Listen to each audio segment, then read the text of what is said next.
ยังอยู่กันที่เรื่องของการเงินนะครับคุณผู้ชมครับล่าสุดนั้นเนี่ยนะทางด้านในส่วนของญี่ปุ่นเองนั้นก็ออกมาเปิดเผยถึงแผนในการที่จะ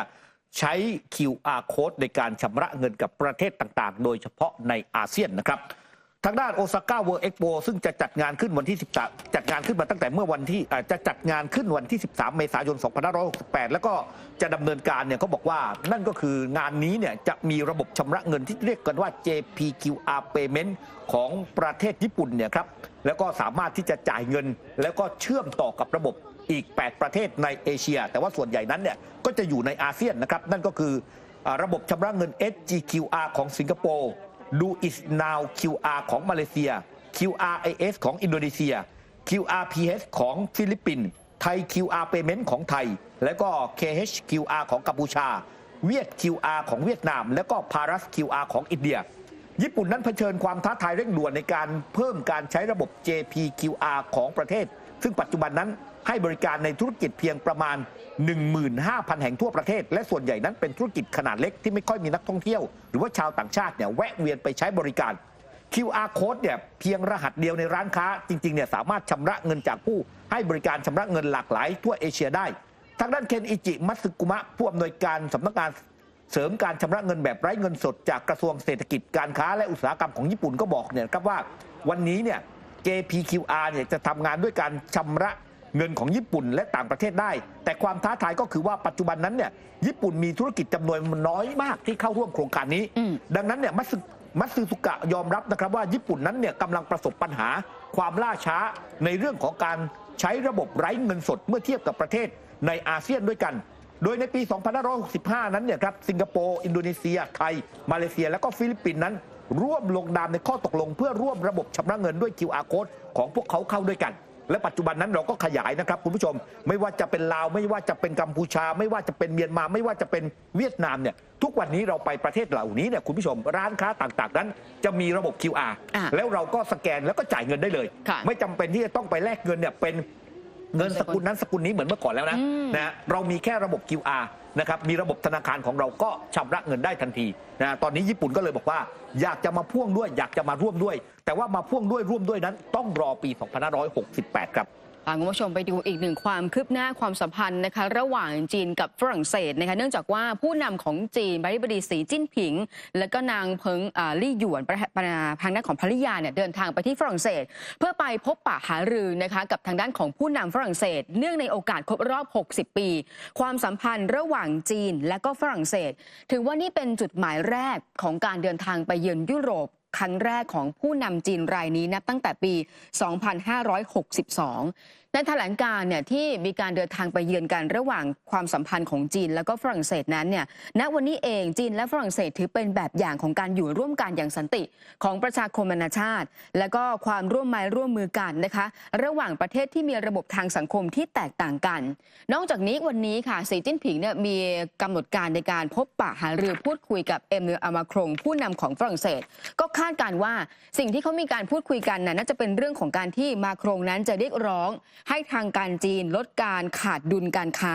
แล้วก็อาจจะมีการพูดคุยกันทั้งเรื่องของรัสเซียแล้วก็สิ่งที่เกิดขึ้นในยูเครนด้วยนะคะแต่ว่าที่สุดแล้วทั้งสองฝ่ายทั้งจีนและฝรั่งเศสนั้นมีความสัมพันธ์อันดีต่อกันแม้ว่าวันนี้อาจจะมีประเด็นปัญหาเรื่องของเศรษฐกิจการค้าไม่ว่าจะเป็นฝรั่งเศสเนี่ยถือว่าเป็นหนึ่งในประเทศที่มีการสนับสนุนให้สหภาพยุโรปนั้นตรวจสอบการส่งออกรถยนต์ของไฟฟ้าของจีนส่วนจีนเองก็มีการสืบสวนแบรนด์ดีนำเข้าจากฝรั่งเศสเกือบทั้งหมดแต่หลายคนก็คาดการณ์ว่าจากการพูดคุยในช่วงวันนี้หลายอย่างความคืบหน้าน่าจะดีขึ้นค่ะคุณผู้ชมครับเมื่อวันเสาร์ที่ผ่านมาวันที่ 4 พฤษภาคม 2567 นั้นเนี่ยที่อังกฤษเนี่ยมีการเลือกตั้งซ่อมนะครับแล้วก็มีการเลือกตั้งท้องถิ่นอีกด้วยผลของการเลือกตั้งซ่อมเนี่ยคุณผู้ชมเลือกตั้งซ่อมสสปรากฏว่าพรรคแรงงานซึ่งเป็นพรรคฝ่ายค้านเนี่ยสามารถเอาชนะพรรครัฐบาลซึ่งเป็นพรรคอนุรักษ์นิยมของทางด้านริชี่ซูแนกที่เป็นนายกรัฐมนตรีปัจจุบันทีนี้เนี่ยครับคุณผู้ชมครับตรงนั้นเนี่ยก็บอกว่ามันจะส่งผลต่อภาพรวมในการเลือกตั้งใหญ่ที่จะเกิดขึ้นตั้งแต่กลางปีนี้เป็นต้นไปเนี่ยนะครับกับทางด้านริชี่ซูแนกหรือไม่ในขณะที่เรื่องที่น่าสนใจนั้นเนี่ยก็คือการเลือกตั้งนายกเทศมนตรีของกรุงลอนดอนปรากฏว่าซาดิกข่านนายกเทศมนตรีคนปัจจุบันจากพรรคแรงงานก็ได้รับเสียงสนับสนุนเนี่ยครับ1 ล้านกับอีก 80,000 คะแนนนะครับคิดเป็น 43.8% เอาชนะคู่แข่งคนสำคัญอย่างซูซานฮอลจากพรรคอนุรักษ์นิยมซึ่งได้รับคะแนนสนับสนุนเนี่ยราว 800,000 กับอีก 12,000 คะแนนคิดเป็นเนี่ยครับ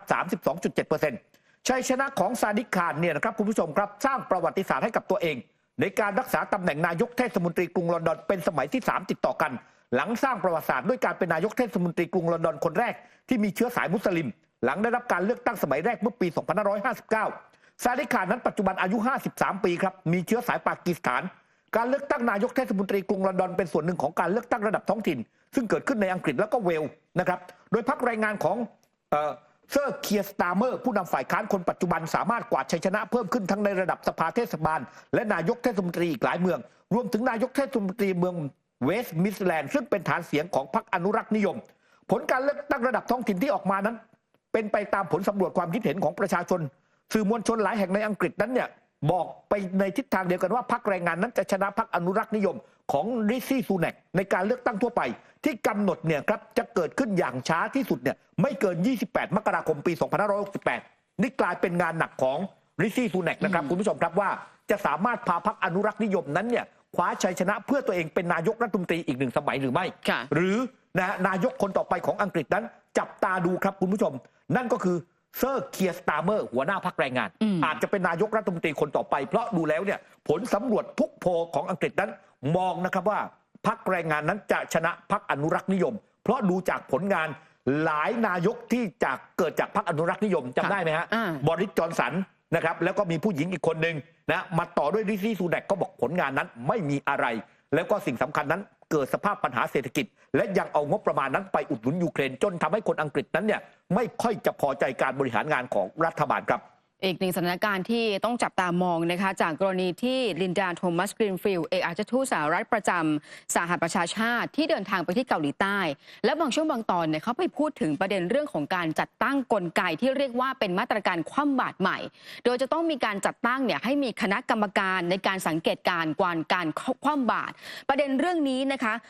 ทางด้านของลินดา โทมัส กรีนฟิลด์เนี่ยมองว่าหลังจากนี้ไปเนี่ยอาจจะมีการจัดตั้งคณะกรรมการโดยสหรัฐอเมริกาจะร่วมมือกับพันธมิตรหลักก็คือเกาหลีใต้แล้วก็ญี่ปุ่นทำให้สำนักข่าวของเกาหลีเหนือค่ะออกแถลงการโดยนายคิมซองเอกอัครราชทูตเกาหลีเหนือประจำสหประชาชาติเขามองว่าการที่สหรัฐอเมริกาแล้วก็พันธมิตรเนี่ยจะไปจัดตั้งคณะผู้สังเกตการณ์ในอนาคตเรื่องของการคว่ำบาตรชุดใหม่จะไม่มีทางประสบความสำเร็จโดยเด็ดขาดและก็บอกว่าสิ่งที่เกิดขึ้นที่เป็นความพยายามนั้นมันจะค่อยๆหายไปตามกาลเวลาค่ะครับคุณผู้ชมครับเรามาดูเรื่องราวที่เกิดขึ้นเนี่ยนะครับเกี่ยวกับสภาพอากาศนะฮะคุณผู้ชมครับในช่วงสุดสัปดาห์ที่ผ่านมานั้นต้องบอกว่าหลายประเทศนะฮะเจอกับเรื่องของภาวะฝนตกหนักแล้วก็ดินถล่มนะครับจนทำให้มีผู้เสียชีวิตเนี่ยเป็นจำนวนมากพาคุณผู้ชมไปเริ่มต้นกันที่เมืองฮิวสตันนะครับที่